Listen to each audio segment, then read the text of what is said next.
Good afternoon, welcome to Agla vlogs. അപ്പോൾ ഇന്നത്തെ നമ്മുടെ റെസിപ്പി എന്താണെന്നറിയോ? ഞണ്ട് റോസ്റ്റ്. അത് ഞാൻ ചെയ്യാൻ പോകുന്ന എന്തെല്ലാം തേങ്ങാപ്പാൽ. അപ്പോൾ അതിന് വേണ്ടിയിട്ട് 2 വലിയ സവാള, ഒരു 4-5 വെളുത്തുള്ളി, ഒരു കഷ്ണം ഇഞ്ചി, ഒരു ഐസ് ക്യൂബ്, നമ്മുടെ കറിവേപ്പിലയുടെ ഐസ് ക്യൂബ്, 1 കപ്പ് തേങ്ങ, ഇതെല്ലാം കൂടി എടുത്തിട്ടുണ്ട്. നമുക്കിനി ആവശ്യമുള്ള ഈ ഇൻഗ്രീഡിയൻസ് എല്ലാം കൂടെ കട്ട് ചെയ്ത് സെറ്റ് ചെയ്തെടുക്കാം കേട്ടോ. അപ്പോൾ നമ്മുടെ വെളുത്തുള്ളിയും ഇഞ്ചിയും സവോളയും എല്ലാം ഞാൻ ചെറുതായിട്ട് കട്ട് ചെയ്തെടുത്തിട്ടുണ്ട് കേട്ടോ. അതുകൂടാതെ നമ്മുടെ തേങ്ങയില്ലേ, അത് നമുക്ക് മിക്സിയിൽ ആട്ടിയെടുക്കാം. വീട്ടിൽ അമ്മ അങ്ങനെ പറഞ്ഞു കേട്ടിട്ടുണ്ട്, അതിൻ്റെ 1-ാം പാലും 2-ാം പാലും തിരിക്കണമെന്ന്. 1-ാം പാലെന്ന് പറഞ്ഞാൽ നമുക്ക് ആദ്യം പിഴിഞ്ഞ് കിട്ടുന്ന പാല്, അത് മാറ്റി വെച്ചതിന് ശേഷം രണ്ടാമത് ഒന്നും കൂടി പിഴിഞ്ഞെടുക്കണം. ഇത് 1-ാം പാല്, ഇത് 2-ാം പാല്. അതിന് സ്റ്റെപ്പ് ഉണ്ട് കേട്ടോ, അതെങ്ങനെയാണ് ചേർക്കുന്നതെന്ന്. അപ്പോൾ നമുക്ക് എങ്ങനെ റോസ്റ്റ് തയ്യാറാക്കുന്നതെന്ന് നോക്കാം.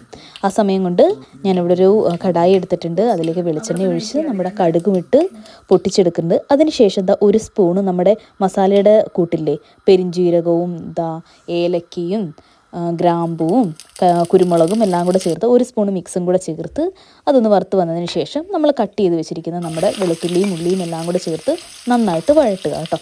അത് വഴട്ടിയതിന് ശേഷം ആവശ്യത്തിനുള്ള ഉപ്പും കൂടെ ചേർത്ത് കൊടുക്കുക കേട്ടോ. ഉപ്പും കൂടെ ചേർത്ത് വഴട്ടുമ്പോഴത്തേക്ക് അത് നന്നായിട്ട് വഴണ്ട് കിട്ടുകയും ചെയ്യും. അതുകൂടാതെ നമ്മുടെ ഉള്ളിയിലും വെളുത്തുള്ളിയും എല്ലാം ആ ഉപ്പിൻ്റെ ഒരു ടേസ്റ്റ് പിടിക്കുകയും ചെയ്യും. അതിനുശേഷം നമുക്ക് ആവശ്യമുള്ള മസാലക്കൂട്ട് ചേർത്ത് കൊടുക്കാം കേട്ടോ.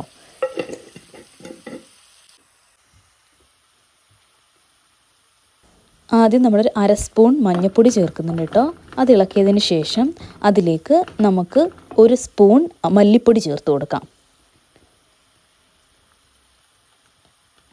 1 സ്പൂൺ മല്ലിപ്പൊടി ചേർത്തതിന് ശേഷം ഒന്ന് നന്നായിട്ട് ഇളക്കി കൊടുക്കുക. അതിലേക്ക് ഞാൻ 2 സ്പൂൺ നമ്മുടെ പിരിയമുളക് മാത്രം പൊടിച്ച ഇതുണ്ടല്ലോ, അത് മാത്രമായിട്ട് പൊടിച്ച മുളക് പൊടിയാണ് കേട്ടോ, നാട്ടിൽ നിന്ന് കൊണ്ടുവന്നാണ്.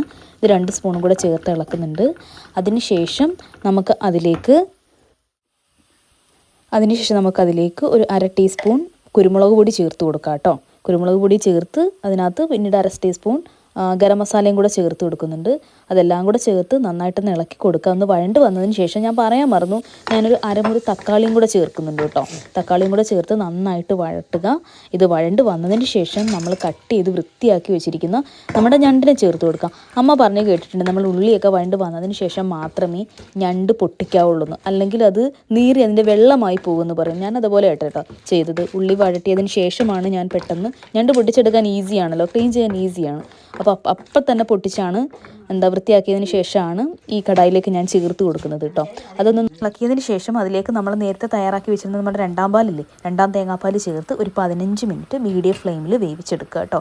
നല്ല മണമൊക്കെ വരുന്നുണ്ട്. ഇനി ഒന്ന് ഇളക്കിയതിന് ശേഷം നമ്മൾ ആദ്യം ആട്ടി വെച്ച നമ്മുടെ 1-ാം പാലില്ലേ, തേങ്ങാപ്പാൽ, അതും കൂടെ ചേർക്കുക. എന്നിട്ട് ഒരു 5 മിനിറ്റ്സ് അടച്ച് വെച്ച് മീഡിയം ഫ്ലെയിമിൽ വീണ്ടും വേവിക്കുക.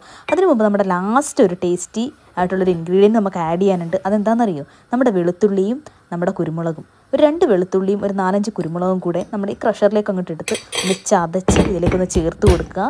ഒരു 2-3 മിനിറ്റ്സ് കഴിയുമ്പോഴത്തേക്കും നമുക്ക് നമ്മുടെ കടായി ഓഫ് ചെയ്യാം. അത് എന്തിനു വേണ്ടിയിട്ടാണെന്നറിയോ? ആ കുരുമുളകിൻ്റെയും വെളുത്തുള്ളിയുടെയൊക്കെ ഒരു മണം നിൽക്കാൻ വേണ്ടിയിട്ടാണ്.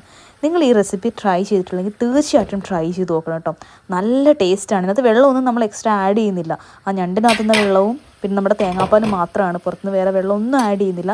തീർച്ചയായിട്ടും ട്രൈ ചെയ്ത് നോക്കണം കേട്ടോ. പിന്നെ ഒരു കാര്യം കൂടി, എൻ്റെ ചാനൽ ഇതുവരെ സബ്സ്ക്രൈബ് ചെയ്തിട്ടില്ലെങ്കിൽ തീർച്ചയായിട്ടും സബ്സ്ക്രൈബ് ചെയ്യുക, സപ്പോർട്ട് ചെയ്യുക. അപ്പോൾ thank you so much for watching. By.